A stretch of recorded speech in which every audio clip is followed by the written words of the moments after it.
Okay, so think about this for a second.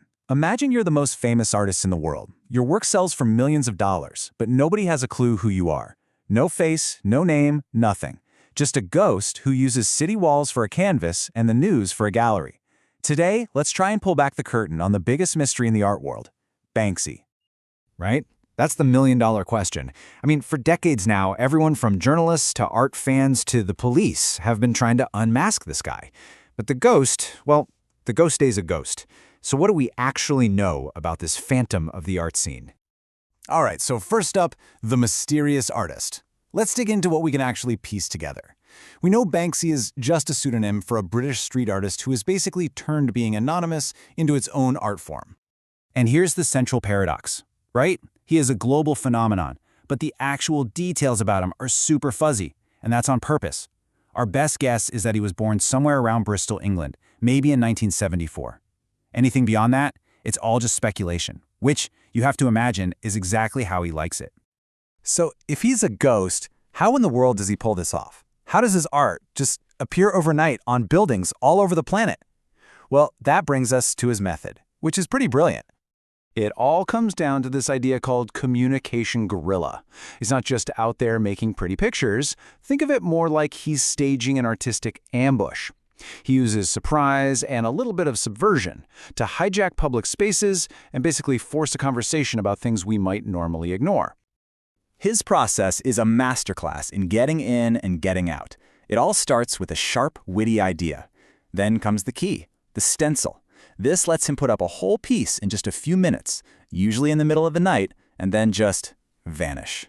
But the final step, well, that's on us. The public finds the work, someone snaps a photo, it goes viral, and suddenly the message is everywhere. He lights the match, but the internet is what fans the flames. And his guerrilla tactics go way beyond just walls.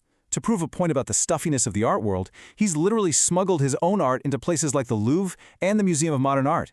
He once swapped out 500 copies of a Paris Hilton CD with his own versions. And yeah, he even managed to sneak a life-size doll of a Guantanamo Bay prisoner into Disneyland. Calling it audacious is kind of an understatement. But look, these stunts and secret paintings, they aren't just for shock value. They serve a much bigger purpose, which brings us right to our next section, art as a political weapon. His targets are pretty clear: war, capitalism, hypocrisy, you name it. In one of his most famous pieces, Napalm, he takes this iconic, horrible photo from the Vietnam War and shows this screaming little girl holding hands with Mickey Mouse and Ronald McDonald. It's just a brutal, gut punch of a critique on consumerism and its role in conflict. And he's not just commenting from some comfy studio far away. Banksy takes his art right to the front lines. He's painted on the West Bank barrier and the Palestinian territories. He actually opened a hotel in Bethlehem called the Walled-Off Hotel, which advertised itself as having the worst view in the world. He showed up in war-torn towns in Ukraine and even used his money to finance a rescue boat for refugees. He doesn't just talk the talk, he goes to the heart of the issue. But maybe his most legendary act of rebellion didn't happen on a street at all.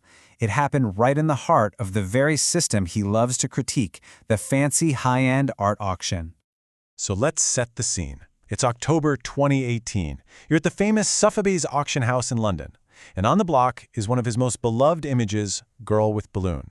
You've seen it, that simple, hopeful picture that's become a huge fan favorite. The bidding is just frantic. The price shoots up, finally landing at over 1 million euros. The gavel is about to come down, and it looks like another huge success for the art market.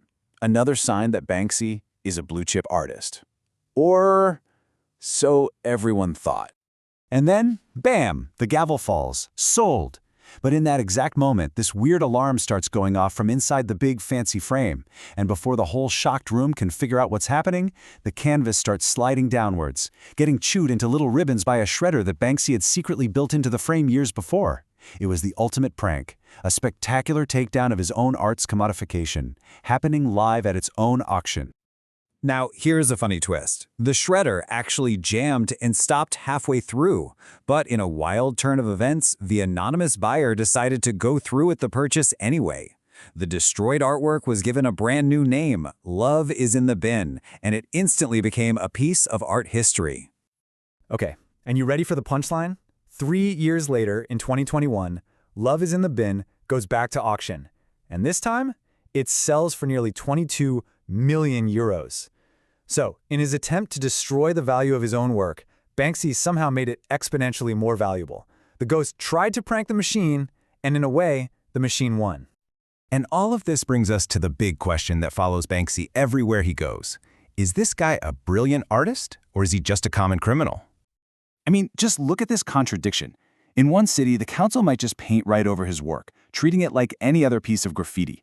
But in the next city over, a nearly identical piece gets protected behind plexiglass like it's a national treasure.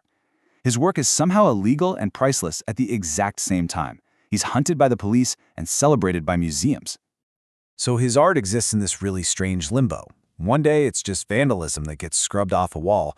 The next, it's a masterpiece that sells for a fortune.